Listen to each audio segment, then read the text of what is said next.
你每天早上吞的那2颗黄金胶囊，其实是在送你的胃去地狱，你信不信？不要怀疑，我每天在诊间看着一堆台北上班族拿着健保卡进来，一开口就是胃痛、胃食道逆流。结果我一问他们平常吃什么保健食品，10个里面有8个会挺起胸膛，非常骄傲地跟我说：“医师，我有在吃姜黄保养耶，那个听说可以防癌、排毒，还可以瘦身。”我特地去美式卖场买了1大罐。我每次听到这里，心里真的是白眼翻到太平洋。你以为你在养生，其实你是在慢性自杀。今天慧心医师要来砸人的饭碗了。如果你现在正在吃姜黄，或者你的办公桌抽屉里、家里的防潮箱里就躺着一瓶姜黄，我拜托你，现在立刻把手上的动作停下来，花10分钟听我把这番话讲完。因为接下来我要讲的内容可能会救了你那饱受折磨的胃，甚至是你肚子里好不容易怀上的小生命。大家安啦，我是慧心医师。我的食疗指南不讲那些虚无缥缈的学术理论，我只讲你在台北街头、在超商、在办公室里每天都会碰到的身体真相。我们先来破除一个最经典的迷思，很多人去中药行或者是看网络上的那些养生粉砖，经常会把生姜跟姜黄搞混。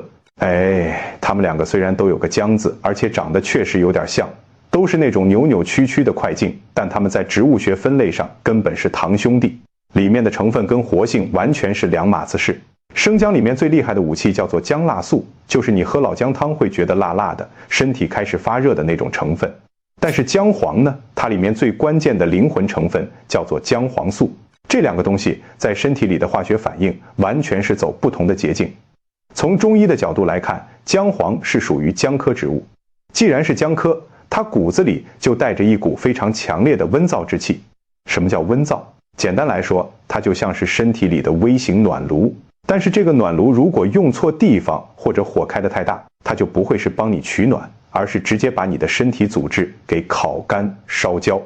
所以在我们开始谈谁绝对不能碰姜黄之前，我们先来聊聊，到底在台北这个高压、潮湿、每天都在爆肝的城市里，哪些人才是真正需要姜黄这个暖炉来救命的？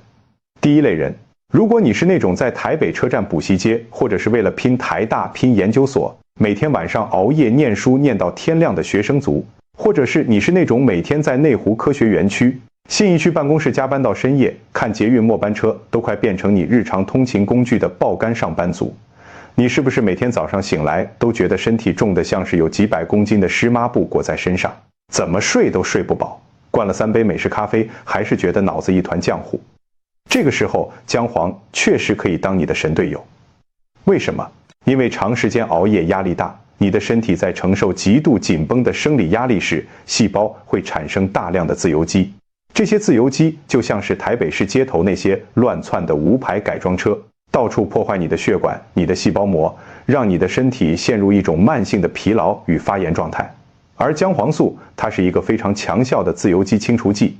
它就像是深夜里最有效率的环保局清洁队，在你睡不着、在加班的时候，默默地帮你把血管里、细胞里的自由基垃圾通通扫干净，拉高你身体的抗氧化能力，让你的肝脏跟大脑有一喘息的机会。第二类人是深受台北这种湿冷天气折磨的人，你应该很有感吧？只要冬天一到，或者是梅雨季节，台北那个湿气好像会直接穿透皮肤，钻进你的骨头缝里。很多人早上起床，手脚关节就开始僵硬、酸痛，甚至有点红肿。去看西医，医生说这是慢性的关节发炎。在非常多的医学文献里，已经证实了姜黄素对于这种慢性发炎，尤其是关节部位的疼痛，有着非常明确而且显着的抑制作用。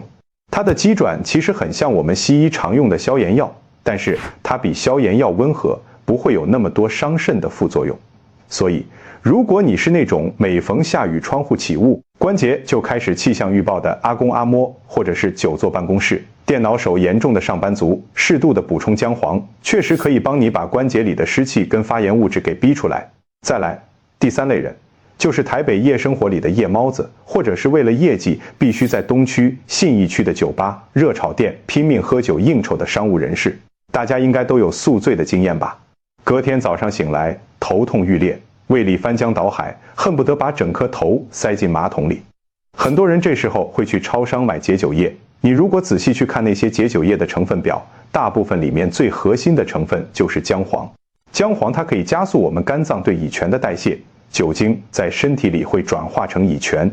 这是一种有毒的物质，也是让你头痛、恶心、宿醉的罪魁祸首。姜黄就像是给你的肝脏装了一个涡轮增压器，让肝脏能够更快地把乙醛转化并排出体外。所以，如果你今晚有一场推不掉的硬仗，必须要在酒桌上跟客户拼生死，在开喝前半小时适度地补充一点姜黄，确实可以帮你保留一点元气，不至于隔天直接躺在床上变成废人。接下来，第4类人，也是现在台北街头最庞大的族群，想要减重、维持身材的红男绿女。在这个人人都想追求体态完美的时代，减重保健食品的市场大到难以想象。但是你真的买对了吗？前面我们提到生姜跟姜黄的差别，其实在营养学的研究里，科学家曾经做过非常严谨的对比实验。一组人吃生姜里的姜辣素，另一组人吃姜黄里的姜黄素，结果发现，虽然生姜可以让你的身体微微发热，好像有在燃烧脂肪的错觉，但真正能够实质上提高基础代谢率，减少体脂肪堆积，甚至抑制脂肪细胞生成的，其实是含有姜黄素的姜黄。也就是说，如果你每天在健身房拼命踩飞轮、重训，或者是在严格执行16-8断食，但是你总觉得遇到了传说中的停滞期，体重怎么都下不去，这时候姜黄素可以作为你代谢的加速器，它能刺激你体内的棕色脂肪活性，把那些顽固的白色脂肪转化成容易被燃烧的能量。所以，想要减重、维持体态的人，姜黄绝对是你可以考虑的饮食辅助工具。还有第5类人，就是我们常说的3高族群，以及每天3餐都在外面解决的老外外食族。台北的生活节奏太快了，大家为了省时间，中午可能就随便买个排骨便当，一碗炸酱面配一杯甜度爆表的手摇饮。这种高油、高盐、高糖的饮食习惯，日积月累下来，你以为只是肚子多了一圈赘肉吗？不是的，你的血管里早就塞满了油脂、高血压、高血糖，还有最可怕的高三酸甘油酯。这些所谓的慢性病，其实在医学研究里，姜黄已经达到了非常高标准的研究证实。它不仅可以帮助清除我们血液中多余的脂肪，降低低密度胆固醇，也就是所谓的坏胆固醇，还可以协助胰岛素的敏感度，让你的血糖不会像坐云霄飞车一样忽高忽低。所以，如果你每年的健保成人健检报告拿出来，上面红字一堆，尤其是3高数据开始亮红灯，姜黄素绝对可以作为你调整体质的得力助手。听到这里，你是不是觉得哇，会心一试，这姜黄简直是神药啊，能排毒，能抗发炎，能解酒，能减肥，还能降3高？那我还不赶紧去买个10罐8罐回来，每天当饭吃？你如果现在去买，那你就真的准备要去挂急诊了。中国有一句老话叫做药能医人，亦能伤人，姜黄就是最典型的例子。它因为功效太强大，里面的温燥性质跟活血功能太猛烈，所以对于某些特定体质的人来说，它根本不是仙丹，而是包着糖衣的毒药。现在请大家竖起耳朵，如果你符合接下来我讲的任何一种情况，请你今天回家立刻把你的姜黄丢进垃圾桶，或者送给你那些体质适合的朋友。第一种绝对不能碰姜黄的，就是肠胃功能不好，尤其是经常胃发炎、胃溃疡，或者是现在全台北每3个人就有1个人有的文明病——胃食道逆流的患者。这真的非常重要，我必须要用最严肃的态度警告大家。你知道为什么吗？姜黄本身是属于姜科，它的化学性质对于黏膜组织具有非常强烈的刺激性。你可以想象一下，如果你的手指头不小心割伤了，出现了一个小伤口，这时候你拿一撮辣椒粉或者姜粉往伤口上撒，那会是什么感觉？一定是痛到你想尖叫，对不对？同样的道理，如果你的胃因为长期的工作压力、饮食不正常、胃酸分泌过多，导致你的胃黏膜已经开始变薄，甚至已经出现了微小的发炎、胃溃疡、伤口，或者你的食道黏膜因为胃酸逆流已经呈现红肿受损的状态，这时候你还每天吞高浓度的姜黄胶囊，或者是喝那种浓缩的姜黄拿铁，这些高强度的姜黄素一旦接触到你已经受伤的胃黏膜，它就会疯狂地刺激你的胃酸分泌细胞，让胃酸像火山爆发一样喷发出来，结果就是你的胃发炎变得更严重，胃溃疡的伤口直接变深，甚至穿孔。胃食道逆流的烧心感会让你整天像有一团火在胸口烧，连躺下睡觉都变成一种折磨。我诊间曾经有一个30多岁的年轻女主管，就是因为工作压力大，本来就有轻微的胃食道逆流。她听说姜黄可以防癌排毒，就去买了一罐高纯度的姜黄素，每天吃。结果吃了3个星期，她胃痛到根本无法上班。进来诊所的时候，脸色惨白，整个人痛到只能弯着腰。我帮她做检查，发现她本来只是轻微的胃红肿，现在已经变成多处胃出血，严重的急性胃溃疡。她哭着问我：“医师，我明明是在养生，怎么会养到要住院？”我只能叹气跟他说：“你这是拿火去烧你已经受伤的胃呀。”所以，如果你的肠胃系统本身就比较敏感，经常胀气、胃痛，有胃食道逆流的症状，请你离姜黄越远越好，千万不要跟自己的胃开玩笑。第2种禁忌人群是女性朋友们要特别注意的。如果你的月经周期来的时候，经血量非常少，甚至经常延迟，千万不要随便乱吃姜黄。很多人会想说，不对啊，医师，中药不是说姜黄可以活血化瘀吗？那我经血量少，不是更应该吃姜黄来帮我把脏血排出来吗？这就是典型的只知其一，不知其二。姜黄的活血作用非常强，在中医的病理学里，经血量少有很多种原因。如果是属于血虚型的，也就是你体内的气血本来就不够，就像是水库里已经没有水了。这时候，姜黄的温燥之气会像烈日一样，把你体内仅存的一点点水分跟血液彻底蒸发、烤干。你以为它能帮你活血，结果它却把你体内用来生血的根本给断了，导致你的月经变得更干涸，甚至可能出现闭经的状况。相反的，如果你是在月经期间，经血量本身就非常庞大，甚至是属于那种一坐下来就担心会漏出来的女生，你同样不能碰姜黄，因为它的活血功能会导致你的子宫平滑肌过度收缩，血管异常扩张，结果就是你的经血量像水龙头坏掉一样源源不绝，导致你严重贫血、头晕目眩。甚至有些女生在生理期会痛经，想说吃姜黄可以止痛。如果你是属于虚寒体质，或许有一点点帮助，但如果你是属于热性体质，或者是体内有子宫肌瘤、子宫内膜异位症的女生，姜黄的温燥跟活血反而会去刺激那些病变组织，让你的子宫异常充血，痛经痛得更厉害。所以女生的生理期保养真的不是一瓶姜黄就可以搞定的，每个人的体质千变万化，请不要拿网络上的单方偏方来当你的圣经。第3种禁忌人群是患有凝血功能障碍，或者你因为心脏病、中风、静脉曲张等问题，目前正在服用阿司匹林等抗凝血药物的患者，这个是会致命的，大家真的不要开玩笑。姜黄在药理学上有一个非常明确的作用，就是抑制血小板的凝集。简单来说，它就像是天然的血液稀释剂，让你的血液不容易凝固。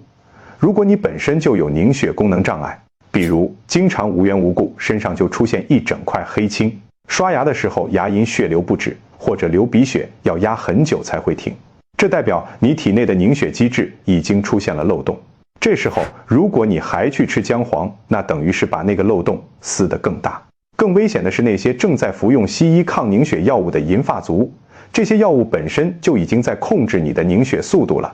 如果这时候你还自作聪明，每天补充大量的姜黄，这2种东西在你的身体里会产生强烈的药物交互作用，让你的血液变得像水一样稀释。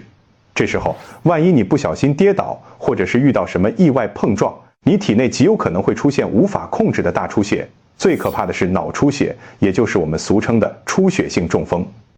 我曾经遇过一个北投的陈阿公，他因为心律不整，长期在吃抗凝血药。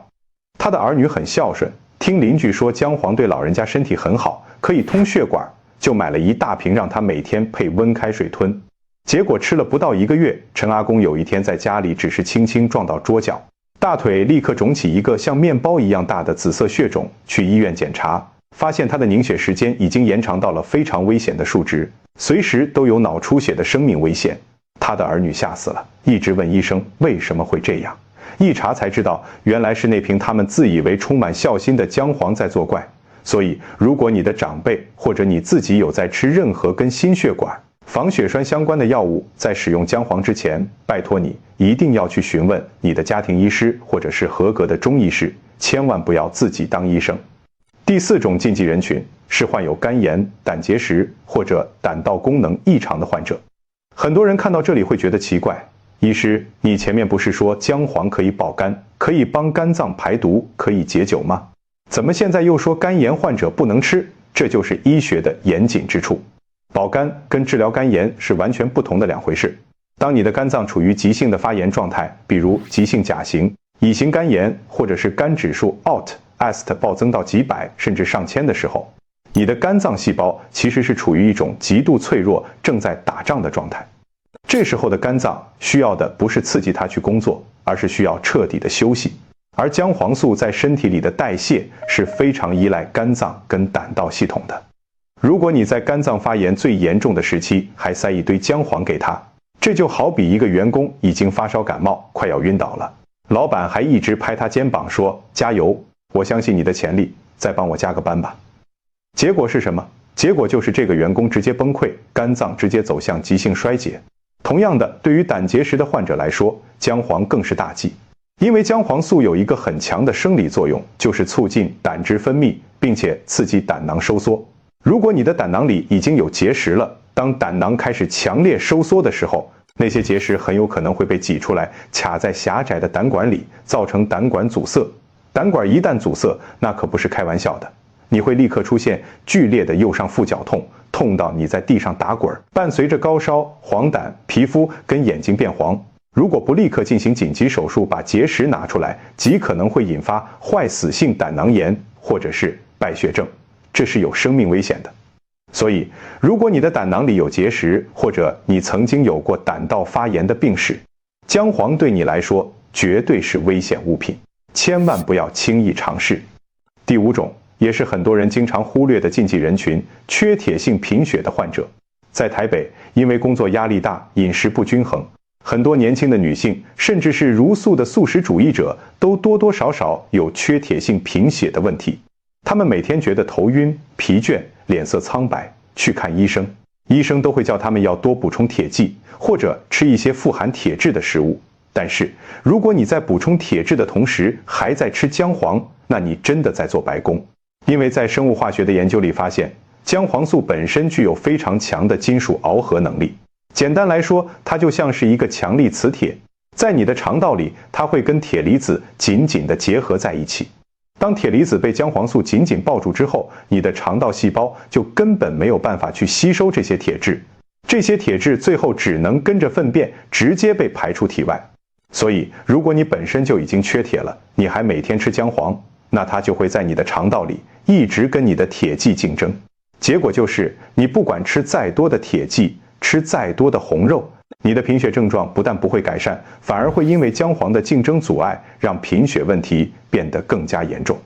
如果你发现自己最近常常走几步路就喘，指甲变脆，脸色惨白，检查出来是缺铁性贫血，请你立刻停止服用姜黄，先把身体的铁库给补满再说。最后，第6种禁忌，也是最让人心痛的禁忌，孕妇以及正在哺乳期的妈妈。怀胎10月对每一个妈妈来说都是一场充满期待却又胆战心惊的旅程，特别是在台北这个晚婚晚育、求子困难的社会里，很多妈妈为了怀上这个宝宝，不知道做了多少次人工受孕，吃了多少苦头。但是有些妈妈在怀孕期间，因为听信了长辈或者是网络上的谣言，听说姜黄可以防癌，可以增加宝宝的免疫力，就自己去买来吃，这真的是最让我痛心的事情。我们前面一再强调，姜黄在中医里最重要的功效之一就是行气活血、通经止痛。在药理学上，它有非常明确的子宫收缩刺激作用。对于一个好不容易怀上胎儿的孕妇来说，子宫环境的稳定是宝宝能不能平安长大的关键。如果在这个时候你服用高剂量的姜黄，强烈的行气活血作用会打破子宫内的气血平衡，刺激子宫平滑肌开始不正常的收缩。特别是在怀孕初期的前3个月，胚胎都还没在子宫壁上站稳脚跟。这时候一旦子宫受到刺激收缩，极可能会造成胚胎剥离，导致流产的悲剧。如果你本身就是属于那种容易流产的体质，或者是做人工受孕，好不容易才保住胎儿的妈妈，姜黄对你来说简直就是夺命符。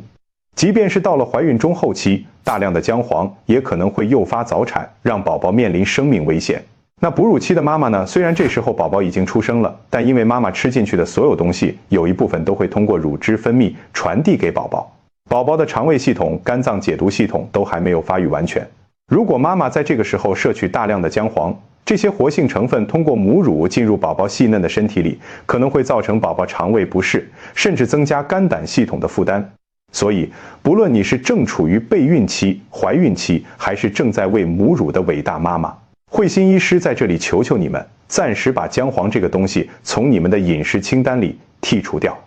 等宝宝断奶了，等你的身体彻底恢复了，再来考虑使用也不迟。讲到这里，大家是不是开始觉得，哇，原来一个看似普通的天然草本植物，居然有这么多不为人知的地雷跟陷阱？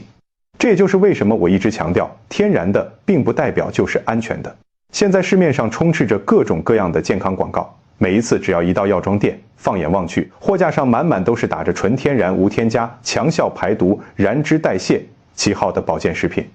很多台北人因为工作太累，身体太疲惫，产生了一种所谓的健康焦虑症。只要看到别人推荐什么有用，就觉得我不买来吃，就是在亏待自己的身体，就是在等生病。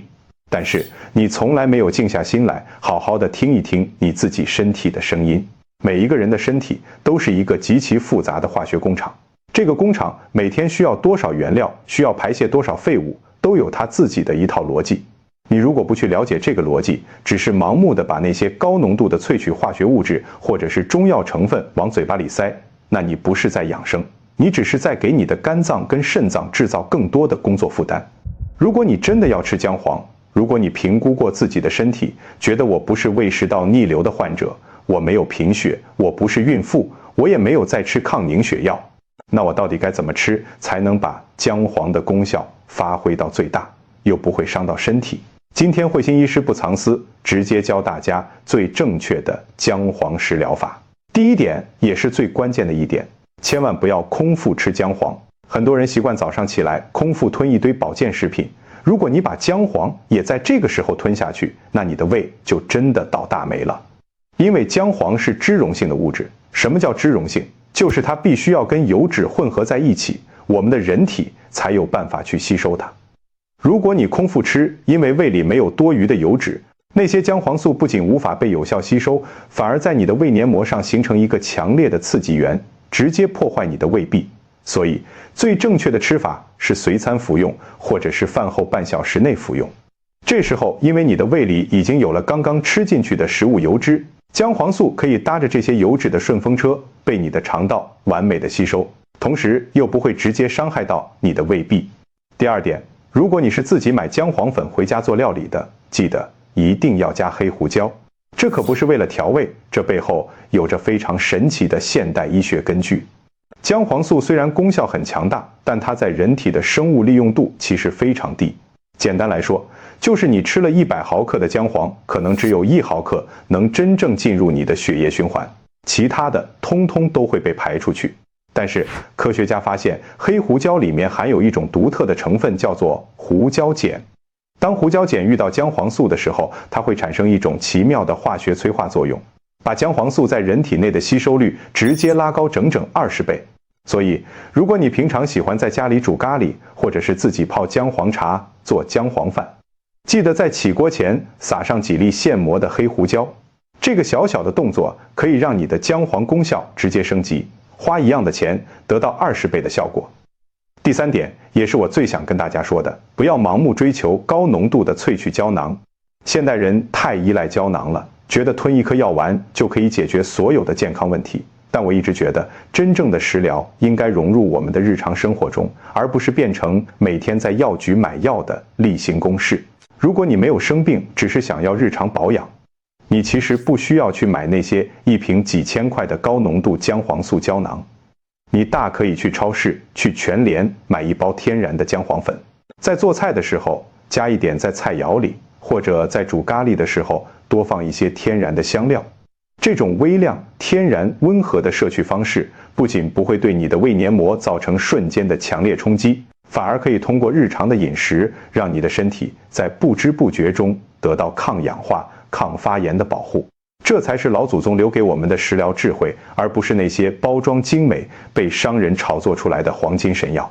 好了，今天跟大家聊了这么多关于姜黄的真相，从它的温燥性质到适合它的5种人群，再到绝对不能碰它的6大禁忌，甚至包括了最正确的服用方法。我相信很多人听完之后，心里的那些网络谣言应该都被我打破的差不多了。我也相信现在肯定有很多人正准备起身去打开自己家的柜子，看看里面的那瓶姜黄到底该留还是该丢。但是今天我把这个话筒交给你，听完这些，你真的了解你自己的体质吗？你每天吃进去的那些保健食品，到底是在帮你还是在害你？你曾经因为吃这些东西身体出现过不舒服，却还以为是排毒反应吗？在评论区里留言告诉我，让慧心医师来帮你把把脉，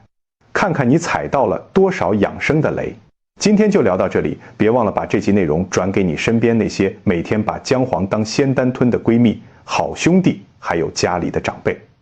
我们下一次的食疗指南再见。